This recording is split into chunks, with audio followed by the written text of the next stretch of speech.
जय महाराष्ट्र. मी श्रीरंग खरे. संपूर्ण राज्याला हादरवून टाकणाऱ्या गुन्हेगारी विश्वातल्या काही महत्त्वाच्या घडामोडी आपण बघणार आहोत आमच्या विशेष कार्यक्रमात, ज्याचं नाव आहे खबरदार. लग्न ही कुठल्याही तरुणाच्या आयुष्यातली आनंदाची गोष्ट असते. मात्र नागपूरमध्ये याच लग्नाचा बाजार मांडण्यात आला.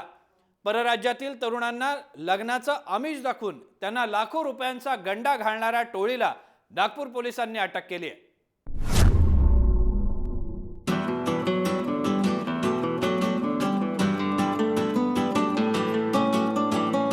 लग्न म्हणजे दोन जीवांचं मिलन. लग्नासारखं पवित्र नातं या जगात नाहीये.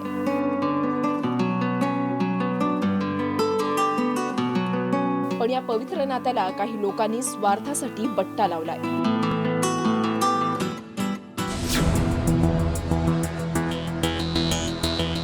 खोटं लग्न लावून परप्रांतातील व्यक्तींना लुटणाऱ्या एका टोळीला नागपूर पोलिसांनी अटक केली आहे.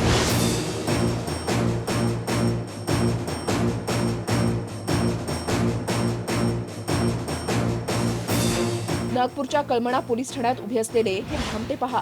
या टोळीत आणखी 2 महिला आहेत. या 6 जणांच्या टोळीनं गुजरात राज्यातील वेरावळच्या एका व्यक्तीला लग्न लावण्याच्या बहाण्यानं गंडा घातलाय. वेरावळमध्ये राहणारे पियुष रुपारेल यांचं लग्न झालेलं नव्हतं. लग्नासंबंधात नारायणभाई नावाच्या दलालाशी त्यांचा संपर्क आला. त्यांनी नागपुरात एका तरुण मुलीशी लग्न लावून देतो असं सांगितलं. लग्न एक बार बघून घ्या तुम्ही, कसं वाटेल काय पडतं नक्की सांगा, कशी वाटली काय वाटली. तुम्हाला आवडली तर सांगा. सगळे संकोच करू नका तुम्ही की काय नाही बाबा एकच स्थळ आहे. नाही आवडली तर आमच्याकडे स्थळ बघू सांगा. भरपूर आहे. नंतर पण या मुलीला तर पाहू द्या मला. पहिली बघा, ती आवडली तर बघा, नाहीतर आपण दुसरी बघू. आणि नाही आवडली तर सांगा, मग पैसे पण रेडी ठेवा. पैशाबद्दल काही काळजी करू नका. मी त्याचं पण आता आलं की आम्हाला सांगा. पण जरा फक्त मुलीला बघू द्या मला, कशी आहे कशी नाही मग तुम्हाला सांगतो. जो गोविंदभाई नावाचा दलाल होता, ज्याला आम्ही अटक केलेली आहे, तर त्यांनी हे सांगितलं होतं की मुलगी चांगली आहे, सगळं, तिला आईवडील नाही आहे. प्रत्यक्षात असं कोणताच प्रकार नाही. पियुष यांचं लग्नाचं वय निघून गेलं होतं. नारायणभाईंनी त्याला 22 वर्षाची मुलगी लग्नासाठी दाखवतो असं सांगितलं होतं. पियुष नागपुरात आले. त्यांना या टोळीनं एक मुलगी दाखवली. पियुष यांना जी मुलगी दाखवण्यात आली ती नाकी डोळी चांगली होती, सुंदर होती. मुख्य म्हणजे पियुष यांच्यापेक्षा ती वयानं निम्मीच वाटत होती. अशा मुलीला कोण नाही म्हणणार? पियुष तर नाही म्हणण्याचा प्रश्नच नव्हता. पियुष एका पायावर लग्नासाठी तयार झाला. अवघ्या 2च दिवसात नागपूरच्या एका संस्थेमध्ये लग्न लावण्यात आलं. लग्न लावण्याच्या मोबदल्यात त्या टोळीनं त्यांच्याकडून 82,000 रुपये घेतले. त्यांनी मुलगी दिली. एका ठिकाणी आमच्या एरियामध्ये एका संस्थेमध्ये त्यांचं लग्न देखील लावून दिलं गेलं. पियुष त्याच्या बायकोसह गुजरातच्या वेरावळ या गावी गेला. लग्नाला 7-8 दिवस झाले असतील. एक दिवस पियुषच्या बायकोला फोन आला. सिलेंडर स्फोटात मावशी जखमी झाल्याचं तिनं पियुषला सांगितलं. अरे बापरे, हो हो येते दुसऱ्या गाडीने.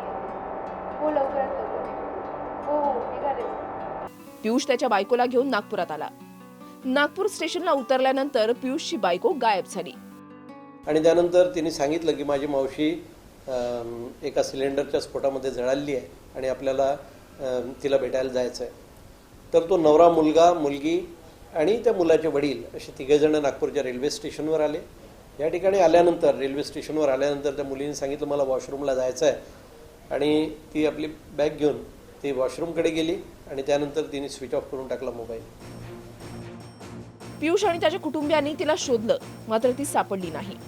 थोड्या वेळानं पियुषला धमकीचा फोन आला. मुलीचा नाद सोड आणि आल्या पावली निघून जा असा दम भरला. घाबरलेल्या पियुषाचं कुटुंब परत वेरावळला निघून गेलं.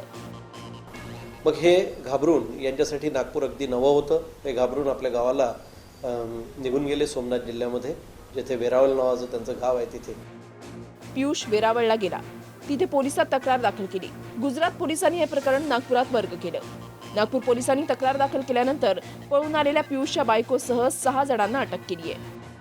की सरळ सरळ एक मुलगी उभी करून तिचं लग्न करून असं दाखवायचं, लग्न, फेक लग्न, आणि ते सगळं झाल्यानंतर फसवण्याचा हा प्रकार होता.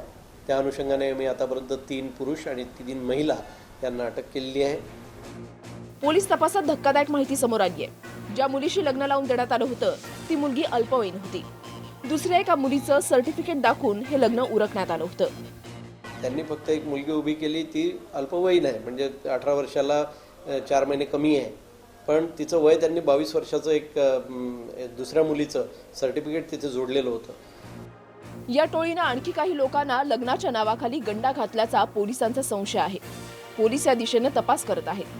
खोटं लग्न लावून देणं आणि त्या माध्यमातून नवरदेवाकडून लाखो रुपये उकळल्याच्या अनेक घटना उघडकीस येत आहेत. त्यामुळे फसवणूक करणाऱ्या या टोळ्यांपासून रहा सावधान.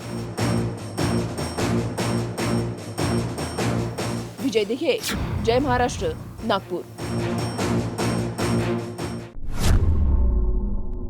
खबरदारी आमच्या विशेष कार्यक्रमात इथे एका छोट्याशा ब्रेकसाठी थांबतोय. तुम्ही कुठेही जाऊ नका. पाहत राहा जय महाराष्ट्र.